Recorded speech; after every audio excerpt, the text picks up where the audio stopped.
This is after members of the National Assembly proposed to zero-rate the inputs of maize flour and wheat flour, which will see the prices of commodities, including bread, go down. While debating the Finance Bill 2021, the legislators also proposed to remove the 15% excise duty that had been proposed by the Ministry of Finance on motorcycles, commonly referred to as boda bodas. However, it was not so rosy for the betting companies after MPs proposed to increase the taxes on winnings up from the proposed 20% to 35%. Now, according to the legislators, this will discourage the betting in the country that continues to grow day by day. Our very own Chris Thyro with this report. Members of the National Assembly began debate on the crucial Finance Bill 2021 that outlines taxation measures proposed in the just concluded budget statement. The bill is an attempt by the government to fund the 3.6 trillion budget as presented by Treasury CS Ambassador Ukur Yatani. And from the onset, the legislators started on areas that will cushion Kenyans from the harsh economic times. Majority of the MPs proposed to zero-rate the inputs on maize flour and wheat flour, which will see the prices of bread go down. Treasury had proposed to increase the VAT on bread, which would have seen the prices of bread go up by 8 shillings. Ordinary bread, Honorable Speaker, is a staple for most families in Kenya today. The manufacture of bread will not be claimed. That tax will form part of the cost of bread. So exemption compared to zero rating is better than exemption because it makes the cost of bread cheaper. That the minister can sit in his boardroom and vary VAT on various items without a recourse to this House. The Speaker, the National Assembly will be guilty. It was also a reprieve for the millions of boda boda operators across the country after the legislators proposed to remove the 15% excess duty on the motorcycles. According to the MPs, majority of the youths depend on boda bodas as their source of income, given that the number of unemployed continues to soar. Unajua wengi wanachukua boda boda kwa deni ili waweze wanaposafirisha watu wanatengeneza pesa ili waweze kulipia. Kwa sasa hata kulipia hiyo pikipiki ni shida. I do pray that these amendments shall be taken into consideration because, Mr. Speaker, if they are not, some of us will have no option but to not pass this finance bill. Sugar farmers also have a reason to smile after the legislators proposed to zero-rate the transportation of sugarcane from the farm to the factories. It will also be 0% VAT for the exporters of sugar. However, it will not be that rosy for the betting companies after the legislators proposed to increase the taxed on winners up from 20% to 35%. According to the legislators, this is aimed to discourage betting in the country. And then there is the lotteries, especially the non-charitable lotteries. So the committee proposes to increase this even to 30%, but distribute it among all the 4 sectors of betting, so that it is carried by everybody, not just by one person. Taxation on telephone and internet data services is also set to be increased from a 15% excess duty to 20%. Those also importing sugar will have to dig deep into their pockets after MPs proposed to increase the price of imported sugar up from 20 shillings a kilo to 35 shillings a kilo. The move is aimed at cushioning cane farmers. These are some of the proposals set to be debated and approved by members of parliament when amending the Finance Bill 2021. Chris Thyro, KTN News. So that story by Chris Thyro sort of paints a picture of what transpired yesterday on the floor of the House. The Finance Committee of the National Assembly sort of shooting down some proposals, but in an interesting turn of events, on what others might argue, giving with one hand and taking with the other. Internet and telephone services in terms of excise duty will be increased. Let's start from this particular point, Prof. I mean, we talked about this earlier. It's reprieve in one way or the other, but at the end of the day, We're living in a digital age, and digitizing the economy is said to be one of the key factors in order for us to recover as a country. But what say you about this imposed, is it 35% rather, up from 20, and not just in terms of betting, but also in terms of excise duty on telephone and internet services? Jesse, I think this is a very emotive subject. Why? Because it affects all of us.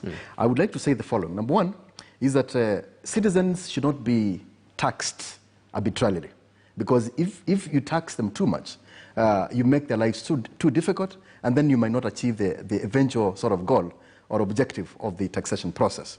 Number two is that when we look at those areas that support the economy, and especially the creation of job opportunities to the youth, the government should be very careful in the kind of tax regimes that they impose in some of these subsectors. For example, when you look at the border ecosystem, which is one of the biggest employer of the youth, if we impose additional taxes, then it means that you are making it difficult for them to afford these motorcycles, which means that this has a ripple effect on the employment levels of these young men and women, which again will lead to the expected, crimes and behaviors that are not acceptable in the society. So if we are to build Kenya in a more inclusive way, then we must make sure that our people and those people who are the anchors of our economy are supported to, one, create businesses, employ themselves, and employ others. So, and the taxation process should take this one into consideration. Number three, when the government, the executive specifically, is drafting the annual budget processes, it is important that the involvement of the National Assembly, but also the public, is ensured, to ensure that we do not get back to a situation like this, where we go back and start debating what has already been put together by the executive, and then start dropping some of these things out. These are things that should have been agreed upon way before the budget was presented by the CS in the Parliament, of course, and of course to the people. Now, pulling these elements out of what the government had projected as a source of revenues is certainly going to affect the generation of income that is supposed to fund these activities that the government is projecting to sort of fund in the next 1 year. And finally, I think at some level our government is very lazy. They are going for the easiest route, the easiest taxation sort of processes. When you go to motorcycles, you tax them at the point of buying, or in those shops, then it means that you're just going to the obvious. I think the government should expand the tax net to ensure that we have other various sources of revenues, so that you do not tax one side more and then leave other sides untaxed. Now, when we move now to the side of the 35% on betting, I think in an economy like Kenya, which is still growing, and the maturity of the betting subsector, we certainly have to be very careful. If you go to advanced countries, you find out that betting is a business, and it's a business that employs millions of people. For example, in Japan, where we have betting centers almost in every small sort of shop or stop of train stations and stuff like that. Now, if we are to grow, to mature enough to take this as a subsector that informs or supports the growth of the economy, then that will help us a lot. However, we are not there yet, and therefore it is important to ensure that we do not bring our young men and women to betting and then at the expense of them investing in other sort of activities that will help them build their capacities for the jobs of today, and of course to support the growth of the economy tomorrow. Quite so. Sakwa Bunyasi, talk to us about the importance of separation of power, because according to Mbadi just yesterday on the floor of the House, he mentioned you cannot ask Parliament to give away the right to challenge the VAT, bring those changes to Parliament. That's what he mentioned. What say you? Yeah, indeed. The proposal had been that the Secretary Attorney was proposing that dealing with issues related to VAT in the regulations, for example, that need not, he need not go back to Parliament. The fear in Parliament was that that would be ceding or the powers to when to tax, what to tax, it will be the beginning of the decline of the role of Parliament in this process. And taxation is one of the most important things. That you can't cut out people's representatives in deciding those levels. So I thought that Secretary Atan was probably, he must have put it in saying if they don't see it, it will pass. But clearly he couldn't have expected that to pass. But what I'd like to say also is that maybe what this is now teaching us is that the size of a budget has implications for taxation, clearly. There are various implications. One is that size of budget. You have to fund it. And you're going to fund that through taxation. And if you can't tax, then you're probably going to borrow. Either way, these are a major implication. Now, it's time now that wananchi are getting, I think, exposed, like they did last year or the year before when we were discussing about the move of the VAT back from 14% back to 16%, and so on. And you could see there was a tremendous pushback by wananchi. And that's the way it should happen. The thing I would suggest is that we should get used to a culture in which when there are major proposals, transformative or major chunky investments, big investments that are proposed, whoever proposes should say, not investments, expenditures, whoever proposes should say how they expect to fund it. People think government has money. Government having money means government taxes. And if you have a new initiative, whatever that initiative is, a political one, a major project, you should say, this is how we are going to fund it. Because you don't tell us you're going to borrow. If you borrow, somebody is going to have to pay the loan. Still, there's going to be an issue of taxation, tax collection, tax increases, and so on. But we leave it usually as if somebody knows what to do. Of course, Treasury would run models and say, with this size of budget, this is where we'll draw our revenues from. And then it comes to Parliament, and Parliament makes a change. They have to go back and rerun their models and see where to expand the tax bracket, where to increase the tax rate, and so on. But these are things of interest to Wanjiku. None of it is irrelevant. So I think it's very important indeed that we get used to a point where we discuss these policy issues in non-technical terms. Simply let people know that if this is what you want, you've got to pay for it. There's no free lunch in any of this at all. Speaking of things that are important to Wanjiku, still with you, Sakwa, briefly, any progress in terms of the NGCDF funds that were said to be released, even as we talk about counties waiting on that promise by CS Yatani for funds to be released?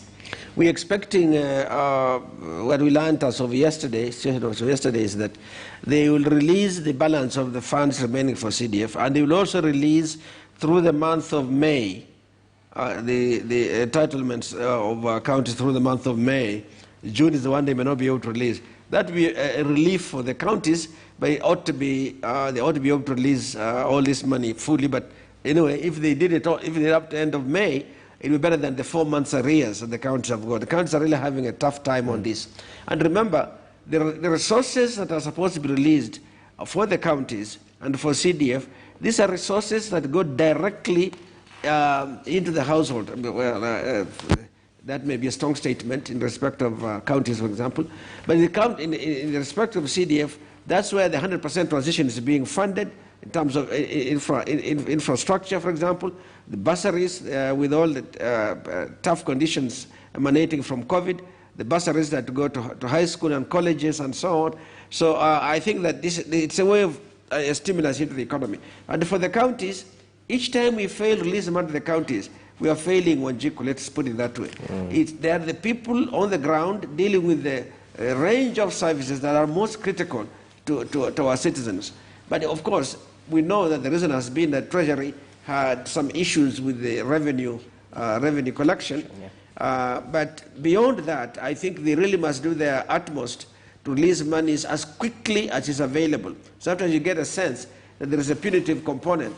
You can't quantify it, you can't prove it, but that, you know, the delay is as if it does not really matter. It does matter immensely because the frontline operators for 45 million people in all the 47 counties. True, true. I add your voice to this, Mwakesi. Well, what say you about the delay issue, especially the one involving the counties, you know? Well, Jesse, I think what Mheshimiwa has said is very important and it's vital. I mean, counties need money and they need money now. We have 7 days till the closure of the financial year. The CSC attorney had instructed that counties pay all the pending bills and also all the MDAs. The monies have not been made available. Right now, IFMIS is even locked. You cannot even make anything payment because 7 days to the closure of the financial year, you cannot even work with IFMIS. So I think we've been a country that's not been realistic about some of the targets that we set for ourselves. We are not even fulfilling the promises that we make, even as governments. I mean, it has been sad that government, the one person who was meant to guarantee that the moment they say they'll pay, has become the biggest, defaulter of the promissory obligations that they have to its own agencies and also to the people who have been providing services to it. I think to add my voice also on the question of the finance bill and what was the proposals, in as much as the committee went ahead and did the matters on wheat and bread, I think there was a failure on their part to consider some of the issues that were also raised. Right now, Jesse, the price of your LPG gas is set to go up because the committee has retained a 16% VAT.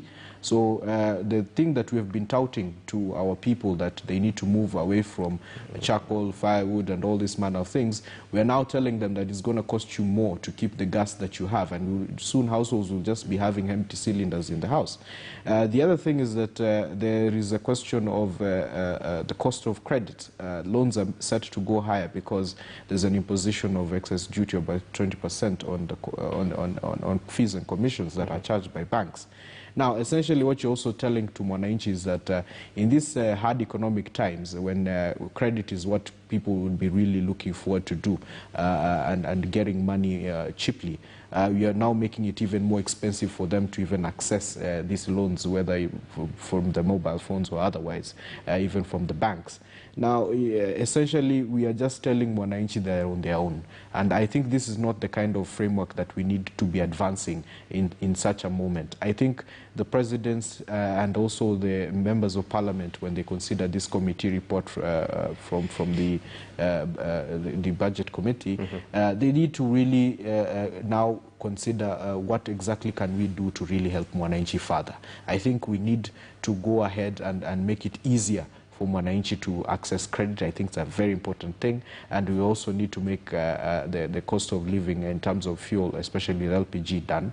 The other thing I need to point out, I was in Taita over the weekend and engaging with market women and border riders. I think this issue of fuel, we need to really relook it as a country.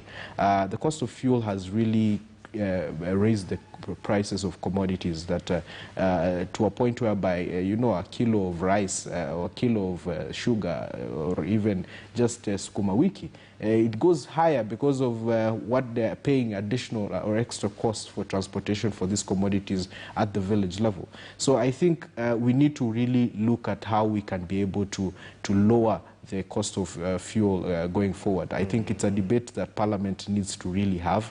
We need to bring this issue to a stop so that we can help our people be able to withhold and withstand the harsh economic times that we're facing. But as Sako Bunyasi has said, we need discipline. We need to be very cautious. Prof had talked about we need to be realistic about the kind of revenues that we're projecting we're going to get as a country. This idea of just creating budgets without having a clear thought process of how we are raising revenue is what is putting us in these difficult situations whereby we have to hop, skip and jump and start looking at expensive options of financing our budget at the expense of Mwananchi. Okay. Mwananchi should be put first. Well, quite so. But it's a tricky balance, Prof, because taxing is important. And Sakwa mentions this. This is how the government funds different projects, especially with a target of 1.78 trillion shillings in this particular fiscal year. So talk to me about the pricing formula of fuel,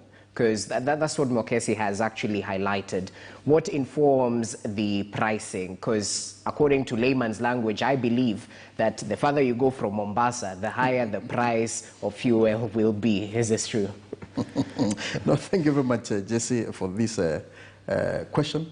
I'm just trying to support what Bukwesi said and Mheshimiwa here, that as we sort of push some of the ideas that we are placing on the table at the moment, everything should be about the mwananchi, because leadership and governance and budgets should not be just for the top people, but for the people who really matter, and those are the people at the bottom of the pyramid. So I totally agree on that sort of analogy, and I think we should take our discussions in that direction. But also, we also need to agree that taxes must come from someone, and something has to be taxed, and that something must affect this common mwananchi that we're talking about.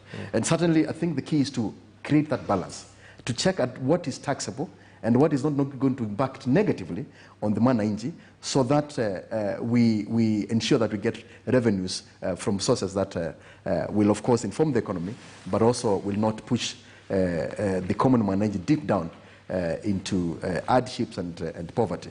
Now, for the taxation of oil and gas, for the gas part of it, I think it is important that Kenya is one of the leading countries when you talk about green energy. I think we are very much going into green, and we always, pride ourselves out there that we are the largest producer of wind energy. In the region, we are the leading guys when it comes to hydro and geothermal. And these are good things. And of course, when you look at the solar panels, of course, they are coming in with no tax, which is very important. But again, why they are going for the gas, I would say again, is that the government looks at what is easy to tax at the point of origin, because that is where they spend less in getting more. And of course, the return on that kind of follow-up is more compared to other sources. Now, for the fuel, for the oil and gas, because it comes from outside, one, the price is determined by the international markets.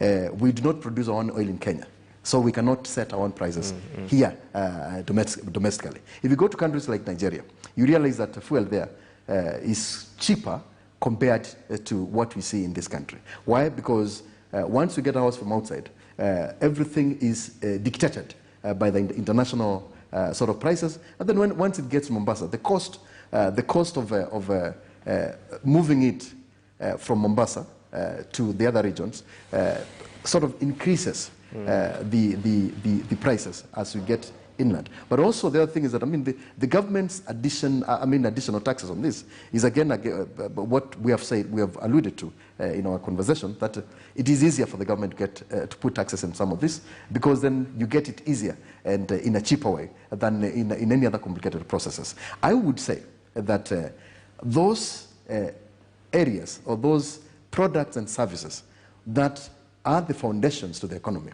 should not be heavily taxed. And that is why when you talked about internet, connectivity, ICT, and as we move to the fourth industrial revolution, and given that Kenya is a leading economy in this area, it is important to create an ecosystem that is conducive to the investors, to the entrepreneurs, and to us, the consumers, so that we grow the economy and lead, because the future of this world, the future of our economy is going to be anchored within the framework of the fourth industrial revolution. And if we are left behind, as of course we invest in the 5G, as we come into big data, as I said before, robotics again, and artificial intelligence, these are areas that if Kenya puts enough efforts, if we get support from the governance structures, if proper policies are set to prop up this ecosystem, then Kenya is going to be a leading player, and we're going to grow now to the dream levels of an industrialized nation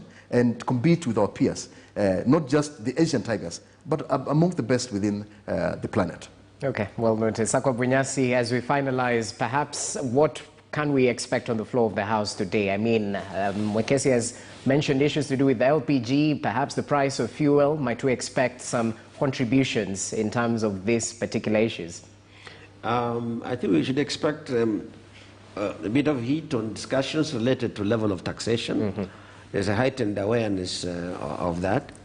I think you should expect some issues of regionalism emanating from it, because these things have differential impact on different parts of the country. But I think above all, we'll get some consensus around what must be done, because taxes must be raised to enable the finance bill pass-through amended, as has already been indicated in our today's discussions, and there may be a little more. so that we can fund the budget. I think, I do hope rather that even within Parliament, but also outside, that we see this gap between where we start with the level of size of the budget and where we start with the issue of raising resources, and realize that we can create unnecessary gaps, deficits in this that have to be funded through borrowing that could have come at a later moment. I think initially it was a discussion that was perhaps restricted to more technical persons, but I think it's now becoming obvious that yes, you've told me we're going to have the biggest budget in history, so we're going to have the highest taxes in history as well, because who is going to fund it? There are no donations waiting out there, and donations are not cheap. Free things are expensive in many ways. And we have seen that, for example, on issues around vaccines, that if you wait to get donated vaccines, you are doing a big disservice to your own population, that you ought to be out there prioritizing things like that that have to be done, because if we don't stabilize that part of it, we can't do the rest of it. Now, lastly, it's amazing that we are nearly forgetting that we are in a COVID situation. This is an in-COVID economy. The post-COVID one, I don't know when it will be, maybe 5 years from now. And we are beginning to behave as if things are just normal. Let's just do it. And then we'll worry a bit about vaccines. People have gone, have not gone. But yet I think we are still in deep danger. We can see how aggressively it bounces back and so on. So I do hope that in all of these discussions that we have in Parliament, that ring-fencing resources around vaccinations, which is the in thing now, because I think we are doing well with the rest of the protocols broadly, but that we can then ring-fence the issue of vaccines. My personal bias, very personal bias, is that we ought to be the ones funding our own vaccines, not waiting for any donations. Donations should be just an icing on the cake. We must take control of that. We don't want to control expressways and highways, but we can't control vaccines. We should put our monies where we must do to save our population at the moment. Quite so. Mokesi, add your voice to this as we finalize.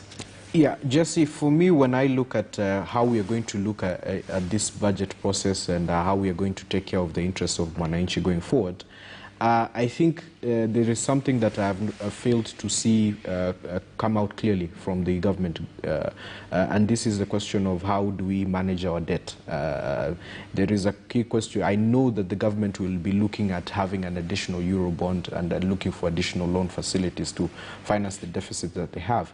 But the push for rescheduling some of the debts that are presently before us is something that I've not seen it being pushed very cleanly by the government. And I think if we can get clarity on this, the president is in Brussels now, he's engaging with the European Union on a number of issues, and I think these are the kind of conversations that need to be really pushed forward, that so that we can get some breathing space to be able to carry out some of these things, and so that we don't put the burden on Mwananchi. So let's get louder on how we manage our debt and make sure that we have some space going forward.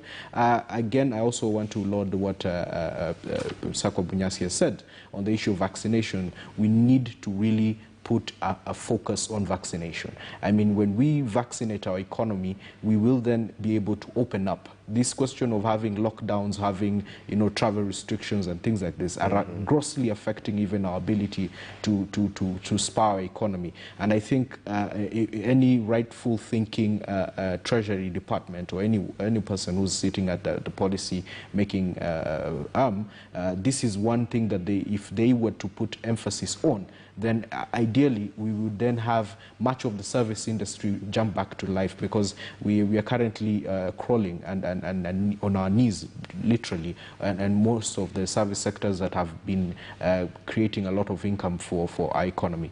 And finally, I think also it's important that we become very practical on some of the things that we are proposing to Kenyans. I know there are a lot of county budgets which are being considered by county assemblies going forward. We might look at the national conversation and forget about what will be happening at county level.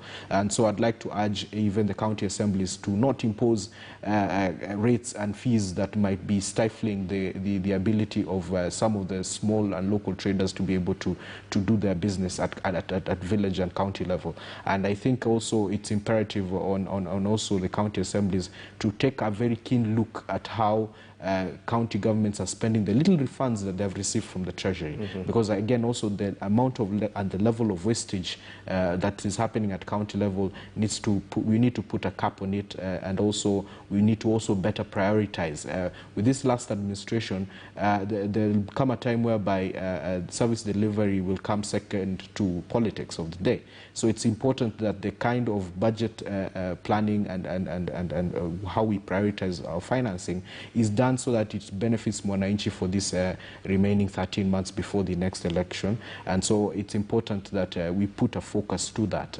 So those are my clarion calls for Kenyans and for the country for now. Okay, well noted, Mukasi. Even as governors are struggling with legacy projects, quote unquote, let's see how it all plays out. But as members of the Fourth Estate, we'll be here to keep key focus on some of these issues that touch your day-to-day lives. Gentlemen, many thanks for your time. And